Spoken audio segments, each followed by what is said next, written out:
Apakah dalam Injil Yohanes pasal 17 ayat 3 sedang mengatakan bahwa sesungguhnya Yesus bukanlah Allah, melainkan hanya utusan saja? Sebab Bapaklah yang disebut satu-satunya Allah yang benar di dalam teks tersebut. Yohanes pasal 17 ayat 3 ya, berbunyi seperti ini. Inilah hidup yang kekal itu. Ya, ini kan doa Tuhan Yesus, yaitu bahwa mereka mengenal Engkau ya Bapa, satu-satunya Allah yang benar, dan mengenal Yesus Kristus yang telah Engkau utus. Oke. Ayat tersebut sedang berbicara tentang Yesus yang sedang berdoa kepada Bapa dengan mengatakan dua hal yang dipermasalahkan atau sering dikritisi oleh orang-orang non-Kristen ataupun Unitarian yang menyatakan bahwa kalimat itu adalah Engkau, yaitu Bapa, satu-satunya Allah yang benar. Nah, jadi bukan Yesus ya. Dan Yesus Kristus yang Engkau telah utus. Berarti Bapa adalah satu-satunya Allah yang benar dan Yesus Kristus itu adalah utusan. Jadi bukan Allah. Nah, inilah yang mereka bahas, yang mereka kritisi. Kita akan lihat. Yang pertama, apakah ketika Yesus mengatakan bahwa Bapa adalah satu-satunya Allah yang benar, sedang memberikan suatu penjelasan di mana hanya Bapa lah ya yang disebut satu-satunya Allah yang benar. Sedangkan Yesus sama sekali bukan satu-satunya Allah yang benar. Ya, sama sekali tidak seperti itu. Perhatikan baik-baik.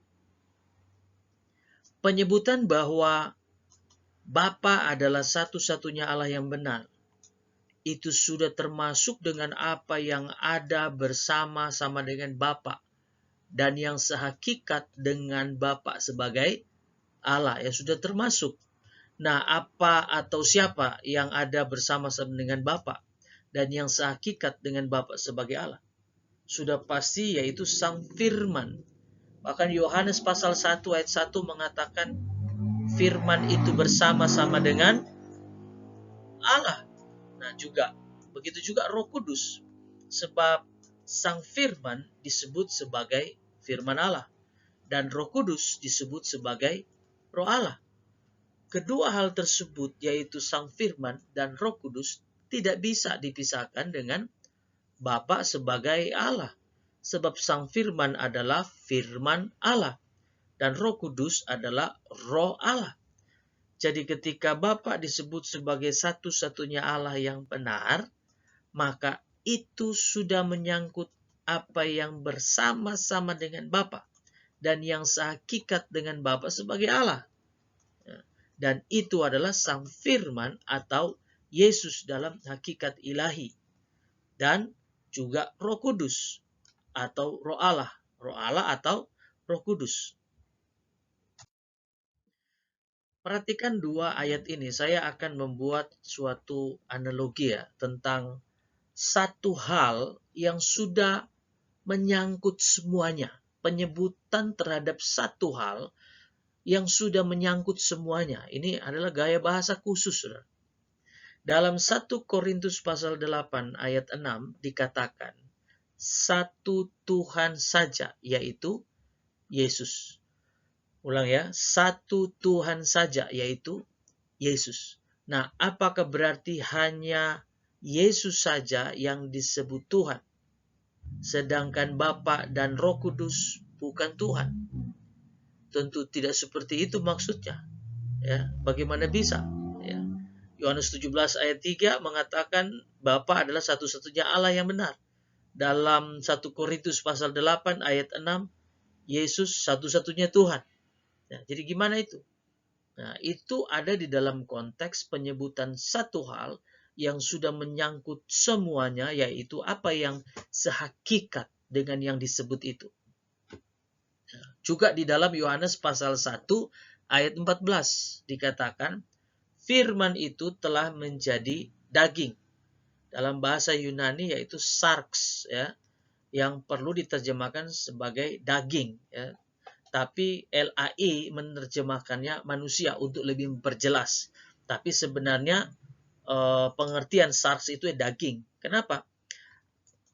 Apakah itu berarti, ya, Sang Firman yang dikatakan sudah menjadi daging hanya seonggok daging tanpa tulang, ya, tanpa darah, tanpa jantung, ya, tanpa jiwa atau roh? Ya, tidak seperti itu. Ya.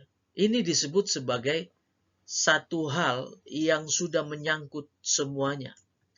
Misalnya contoh, penyebutan satu hal yang sudah menyangkut semuanya. Misalnya, ketika Anda melihat foto Anda, maka yang kelihatan hanyalah tubuh Anda saja, ya, secara jasmani saja. Nah, apakah itu berarti Anda hanyalah, ya, itu yang kelihatan itu? Artinya Anda tidak punya jiwa, tidak punya roh, ya, yang kelihatan hanyalah jasmani, sehingga jiwa Anda bukanlah Anda, roh Anda bukanlah Anda, ya. Tidak seperti itu. Kenapa? Karena ini adalah satu hal yang sudah mewakili semuanya. Ketika ada yang menarik tangan Anda untuk jalan, maka yang dimaksudnya apakah cuma tangan Anda sebagai secara jasmani, atau apa yang semua yang menyangkut dengan Anda itu termasuk. Nah, inilah gaya bahasa. Satu yang sudah mewakili semuanya. Ya. Masih banyak contoh analogi yang lain. Misalnya contoh, ya, ketika Anda mengatakan itu rumah teman saya. Ya, rumah teman saya. Apakah itu berarti bukan rumah bapaknya, bukan rumah ibunya, bukan rumah kakak atau adiknya? Anda mengatakan, wah ya, itu semuanya juga.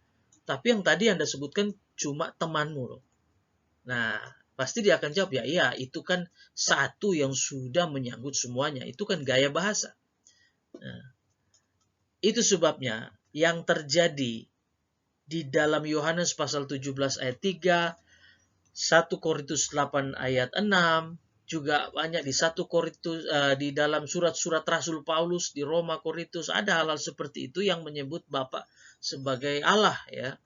Itu adalah suatu gaya bahasa, ya, di mana penyebutan Bapa sebagai satu-satunya Allah yang benar sudah termasuk dengan apa yang sehakikat dengan Bapa sebagai Allah, yaitu Sang Firman yang adalah firman-Nya Allah atau firman Bapa, gitu ya, dan Roh Kudus yang adalah rohnya Allah atau roh Bapa, ya. Lalu siapakah Sang Firman? Sang Firman adalah Yesus dalam hakikat ilahi, sedangkan Roh Allah adalah Roh Kudus. Jadi ketika dalam Alkitab tertulis Bapa adalah Allah, maka itu sudah termasuk apa yang sehakikat dengan Bapa sebagai Allah. Dan ketika Yesus disebut Allah, sama, itu juga sudah termasuk dengan apa yang sehakikat dengan Yesus sebagai Allah. Sama di Yohanes pasal 1 ayat 1, firman itu adalah Allah. Apakah Bapa bukan Allah? Gitu ya. Begitu juga ketika Roh Kudus disebut sebagai Allah, maka itu berarti sudah termasuk dengan apa yang sehakikat dengan Roh Kudus sebagai Allah. Ya. Kenapa? Karena ketiganya ada dalam satu hakikat ilahi yang tidak bisa terpisahkan. Ya, ulang ya. Satu hakikat ilahi yang tidak bisa terpisahkan. Sama dengan Anda adalah satu hakikat manusia. Dalam satu hakikat manusia Anda itu ada macam-macam di dalam. Ya, ada pikiran, ada perasaan, ada kehendak. Ya. Ketiga itu tidak bisa dipisahkan. Ada tubuh atau ada jiwa atau roh, itu tidak bisa dipisahkan. Nah, ingat Yesus mengatakan, barang siapa telah melihat aku, ia telah melihat Bapa. Yohanes 14 ayat 9, sama dengan barang siapa yang memukul kepalaku, maka itu sudah menyakiti seluruh tubuhku. Nah ini, ya. Nah, penyebutan barang siapa telah melihat aku, ia telah melihat Bapa, ini bukan dalam makna Bapa dan anak satu pribadi, melainkan untuk menyatakan bahwa Bapa dan anak adalah satu hakikat. Menyebut salah satu itu sudah menyebut semuanya. Sama ketika ada yang membakar tangan Anda, maka itu akan terasa di seluruh anggota tubuh Anda. di mana tangan Anda satu dengan anggota-anggota tubuh yang lain dalam satu hakikat manusia. Satu sudah menyangkut semuanya. Mungkin ada yang bertanya ya, mengapa Bapa yang disebut? Ya, kalau begitu mengapa Bapa yang disebut dalam Yohanes 17 ayat 3 sebagai satu-satunya Allah yang benar? Ya, bukan Sang Firman atau Roh Kudus. Kan nggak ada bedanya jika yang disebut Sang Firman atau Roh Kudus sebagai satu-satunya Allah. Toh semuanya sudah termasuk kok sebagai satu-satunya Allah yang benar. Kenapa? Ya, tidak pernah ada satu-satunya Allah itu hanya maksudnya dinyatakan juga kepada Sang Firman atau Roh Kudus, tapi Bapa. Ya, jawabannya sederhana. Ya. Anda harus mengetahui bahwa di dalam doktrin Allah Tritunggal dikenal dengan dua hal, yaitu Tritunggal secara ontologis dan Tritunggal secara ekonomis. Ya. Saudara yang tidak terlalu peduli dengan istilah-istilah, tidak apa-apa, tidak perlu diperhatikan, tetapi maknanya perlu diperhatikan. Artinya, Tritunggal secara ontologis ini berkaitan dengan kesetaraan ilahi antara Bapa, Firman, dan Roh Kudus. Jadi, Tritunggal secara ontologis itu berbicara tentang Bapa, Firman, dan Roh Kudus itu setara di dalam hakikat ilahi. Ya. Tidak ada yang lebih besar, itu setara ya, dalam kemahatauannya, kemahadirannya, kemahakuasaan itu setara. Itu di dalam hal konteks Tritunggal secara ontologis ya. Sedangkan Tritunggal secara ekonomis itu ini bukan ekonomi keuangan ya, ekonomis dalam pengertian fungsi peran ya. Jadi Tritunggal secara ekonomis itu berkaitan dengan fungsi peran dari Bapa, Firman, dan Roh Kudus. Kan di rumah juga ada fungsi peran. Di rumah itu secara ontologis, papa, mama, anak itu sehakikat. Sama-sama manusia. Ya, makannya sama, tidurnya sama, ya, haknya sama.